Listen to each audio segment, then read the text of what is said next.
Sejarah kedudukan dan fungsi bahasa Indonesia. Sejarah bahasa Indonesia. Sebelum tercetusnya Sumpah Pemuda, bahasa Melayu dipakai sebagai lingua franca di seluruh kawasan tanah air. Hal itu terjadi sudah berabad-abad sebelumnya.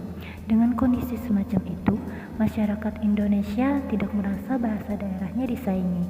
Di balik itu, mereka telah menyadari bahwa bahasa daerahnya tidak mungkin dapat dipakai sebagai alat perhubungan antar suku, sebab yang diajak berkomunikasi juga mempunyai bahasa daerahnya sendiri. Adanya bahasa Melayu yang dipakai sebagai lingua franca ini pun tidak akan mengurangi fungsi bahasa daerah. Bahasa daerah tetap dipakai dalam situasi kedaerahan dan tetap berkembang. Pada 28 Oktober 1928, dalam Kongres Pemuda yang dihadiri oleh aktivis dari berbagai daerah di Indonesia, juga didorong oleh rasa nasionalisme dan keikhlasan untuk bangsa dan negara, maka para pemuda dengan menyerukan satu keinginan serta tekad bulat bahwa bahasa Melayu diubah namanya menjadi bahasa Indonesia, yang diikrarkan dalam Sumpah Pemuda yang disebut Sumpah Pemuda. Berikut ini isi Sumpah Pemuda. 1. Kami putra dan putri Indonesia mengaku bertumpah darah yang satu, tanah Indonesia.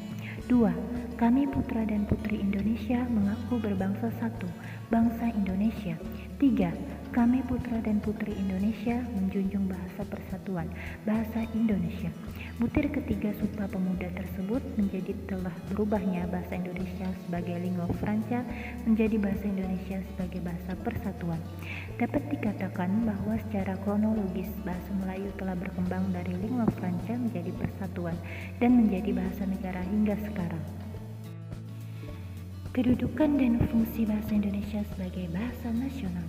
Hasil perumusan Seminar Politik Bahasa Nasional yang diselenggarakan di Jakarta pada tanggal 25 sampai 28 Februari 1975 antara lain menegaskan bahwa dalam kedudukannya sebagai bahasa nasional, bahasa Indonesia berfungsi sebagai 1. Lambang kebanggaan nasional.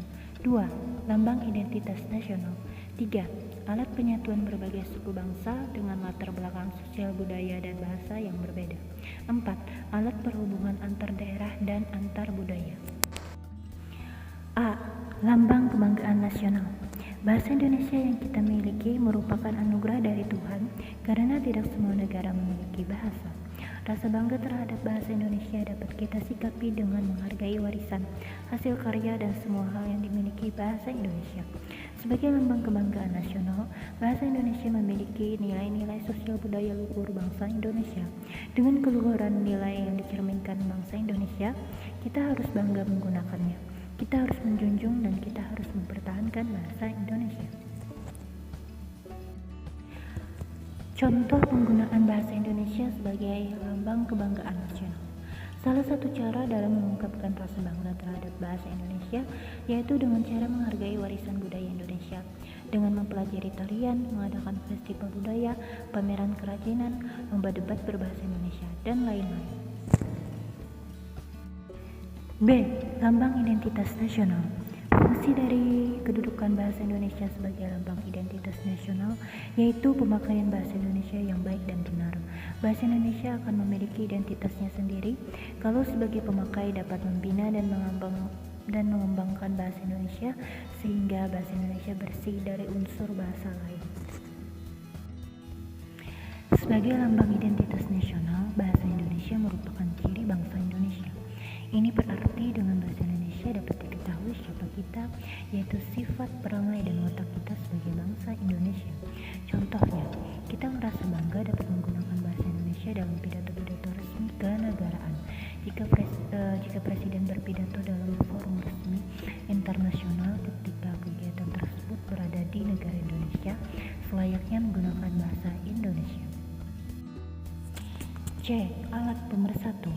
Dalam kedudukannya sebagai bahasa nasional, menjadi alat yang memungkinkan terwujudnya penyatuan berbagai suku bangsa yang memiliki latar belakang sosial budaya dan bahasa yang berbeda dalam satu kesatuan bangsa yang utuh.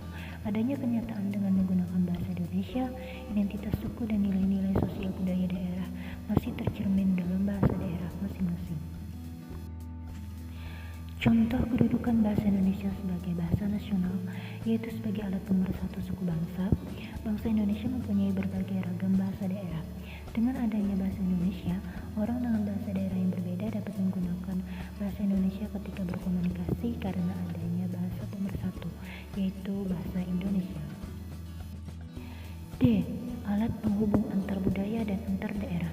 Bahasa Indonesia berfungsi sebagai alat penghubung antar budaya dan antar daerah. Sebagai jembatan budaya, bahasa Indonesia dapat menjadi jembatan budaya di antara suku bangsa dengan latar belakang kebahasaan yang berbeda-beda, serta dapat memperkenalkan budaya dari berbagai suku bangsa.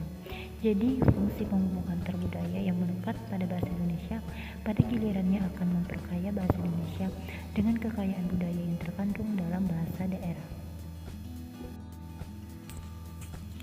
Contoh fungsi bahasa Indonesia sebagai alat penghubung antar budaya dan antar daerah. Orang yang akan pergi ke suatu daerah di Indonesia akan berjalan lancar karena ada bahasa Indonesia sebagai penghubung komunikasi. Dengan adanya bahasa Indonesia, kita dapat menggunakannya sebagai alat komunikasi dalam berinteraksi atau berkomunikasi dengan masyarakat di berbagai daerah, sebagai bahasa penghubung antar warga, daerah, dan budaya. Demikian yang dapat saya